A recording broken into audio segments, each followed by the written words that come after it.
Welcome to Money Talk with Aaron Ricketts, presented by Ricketts & Associates, 3245 North Adrian Highway, Suite F.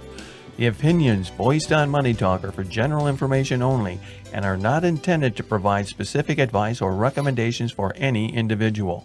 To determine which investments may be appropriate for you, consult with your attorney, accountant, financial, or tax advisor prior to investing. Securities are offered through LPL Financial, member FINRA SIPC. Aaron back with us in the studios. Hey, Aaron. Hi, John. I don't know what to say. I don't know what's going on. Yeah. I'm sure there's a lot of people like me. So you need to help us out here. All right. Let's talk about this virus and possibly how it's affecting our markets. Of course it is, and maybe our economy, right, over time. Absolutely. So I started following these economists some time ago, and I always reach out to them, of course, to see what they got in mind of a discussion of what is happening or what has happened, and I like to rely on people that are smarter than me and those that are supposed to, right, in some fashion, give us an idea of what might happen in the near future and maybe the long term. But we also know that they're just using historical information to come to some conclusion about that, how things might be in the near or late future. Well, if I first could start with, and to see if I get this right, they say, economists are kind of like weathermen, weather women. Okay. They really try hard, but Yeah. they don't always get to the conclusion. They don't always know which way the wind's blowing. It's always interesting, right? Who knows what a 20% chance of rain is, and I've never figured that any of that. Why not just throw out 20% chance of rain at all times? You never know, even when there's not a cloud in the sky. But here we are, with us trying to figure out what has happened and where it's going to go. And I'm not going to discuss, the virus itself and the reaction by our politicians or our governments. It is what it is. They're going to do what they think's best. And of course, we have a lot of information that's coming in almost every day. Not almost, it's coming in every day, every minute of the day. And that's affecting, our invested dollars. And it's very disconcerting. And I understand that. And of course, I've been on the phone talking to some people, and I hate to bring that old adage, this too will pass, but it certainly will. And, if you are the one that doesn't panic, if you stay invested, or, you were invested properly before this all started, because this too will pass, you will be rewarded for remaining invested and having a cool head and still, suffering some pain or stress through this time. I don't doubt that. And of course, I feel it too. It's all a part of this business, and we'll get through it. And I just want to talk about how we may be, as a country, as our markets go through this cycle, and you'll see from some of these bullet points and conversations about where we might be here in the near or late future. So, first thing is, the U.S. economy is best positioned to weather this storm.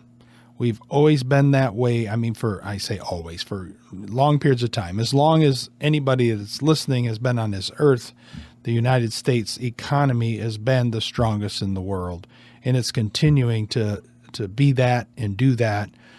And very often what we've seen when there are calamities, what we might call outside the United States, which you could see that we haven't suffered much from this situation, but other countries have. And we're just kind of bracing for that effect if it happens to us. But the U.S. seems to be that area or that place where a lot of money flows into because of the protections we have and the way we can rebound so quickly. So that in itself puts us in a position that we should fare better than most countries whenever and anything when this happens.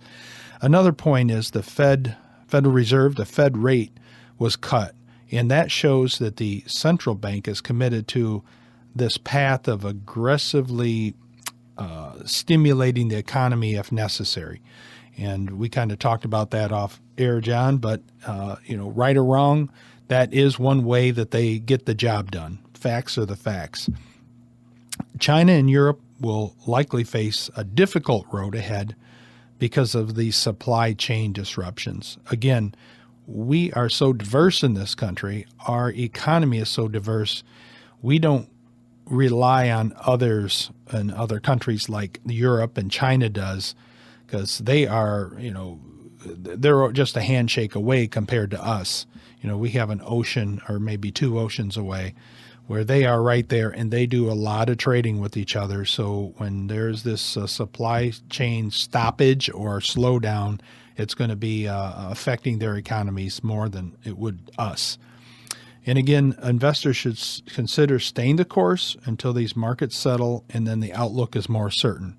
Because at some point there will be I've said this back in 2008 and 2009, when the markets were declining rapidly in short periods of time. I said this, and I'll say it again. This term capitulation, you'll start hearing it out there as a buzzword. The markets will capitulate because they will get to a point where they're so cheap, buying in is so cheap that things will start turning around. But really, we've had this great decline over the last few weeks, but it's not a super drop in the market, which could still happen. We could still see another 10% or whatever decline in the S&P 500 or Dow, but the volatility is what is shocking to me, and there's a lot of different reasons for that. And of course, I tell people, 10 years ago the Dow was at 6,000, and we're at 24, 25,000. I think our peak was just over 27,000 on the Dow. So a 1,000-point drop on, a 27,000 Dow is a lot less percent than it would be on a 6,000 Dow, right? Oh, yeah. So we have to keep those things in mind that, it's all about relativity. Everything's relative to another.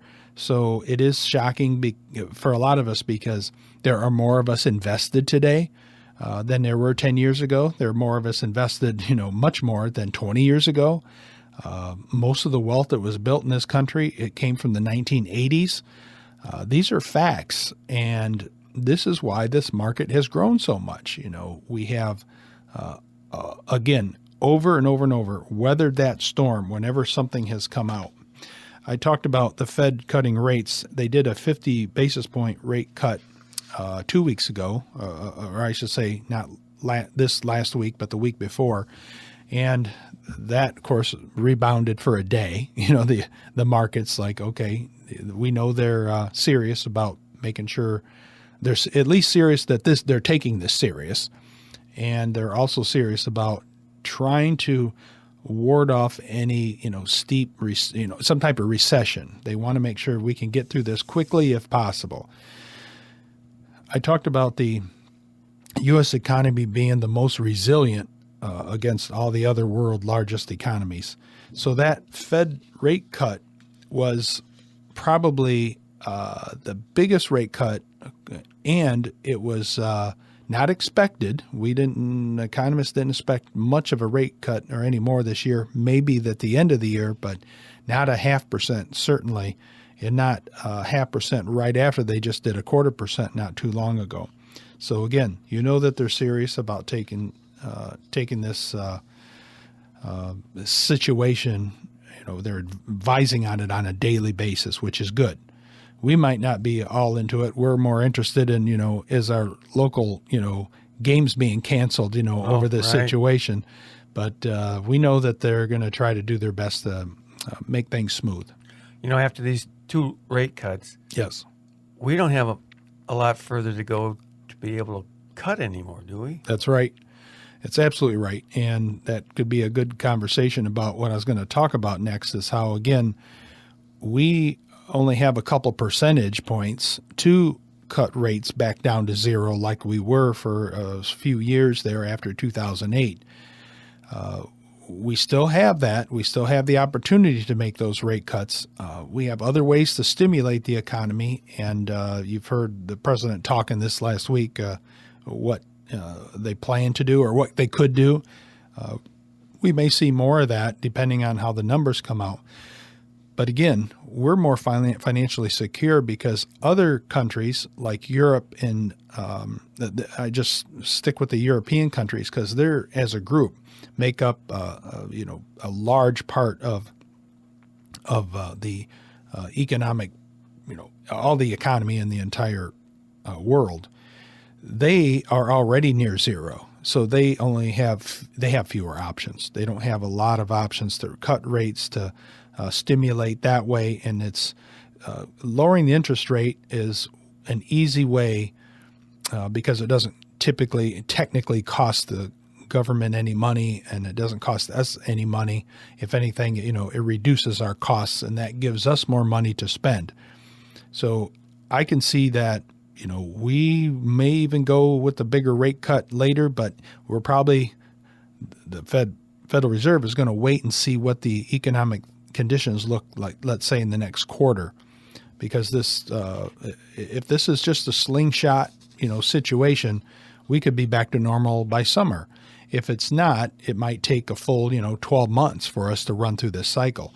But it's going to, they're already looking at, China and Europe. They're going to be in that recession or recessionary number real close to it in a very short period of time if things don't change. In addition, what we've had going on is, the rate cuts, our manufacturing and other types of the numbers that supply our economic growth, the types of work that's done here. Manufacturing is a big part of that, and it has continued to grow over and over and over, year over year. So we've increased we've expanded, I should say, our economy, and which has also expanded certain areas of our economy where we are now as good as we were before 2008, which I wouldn't say is shocking, but it is interesting to see that. And that gives us some leverage because we've already grown so much that even if we give back some, we're still going to be coming out much better in the shorter term than other countries. The economists out there are talking about the Chinese economy normalizing here in the next month. They've already reduced restrictions, and a lot of their manufacturing plants are getting the permits to go back to work. Of course, the government controls all that, so it's up to them. But they're interested in getting their workers and getting their economy going, getting workers back to work and getting their economy going. But we could see the Chinese economy, which has been slowing over the last 5-6 years,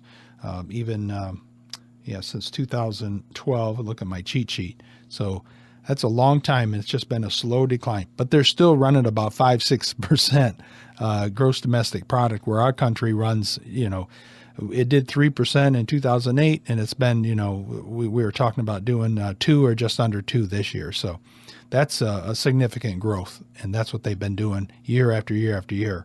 And even though it's been declining, it's kind of been holding steady for the most part. But it still could be less than what it's been up to 30 years ago, which is, significant.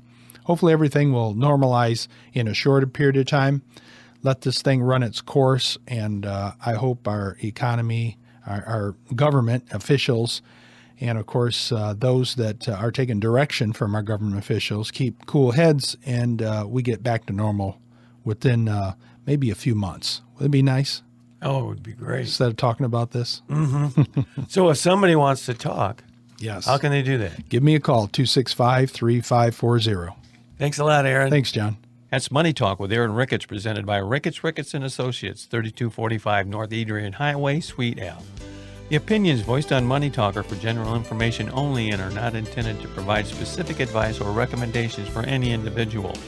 To determine which investments may be appropriate for you, consult with your attorney, accountant, financial or tax advisor prior to investing. Securities are offered through LPL Financial, member FINRA SIPC. Join us once again next week for Money Talk here on 103.9 WLEN.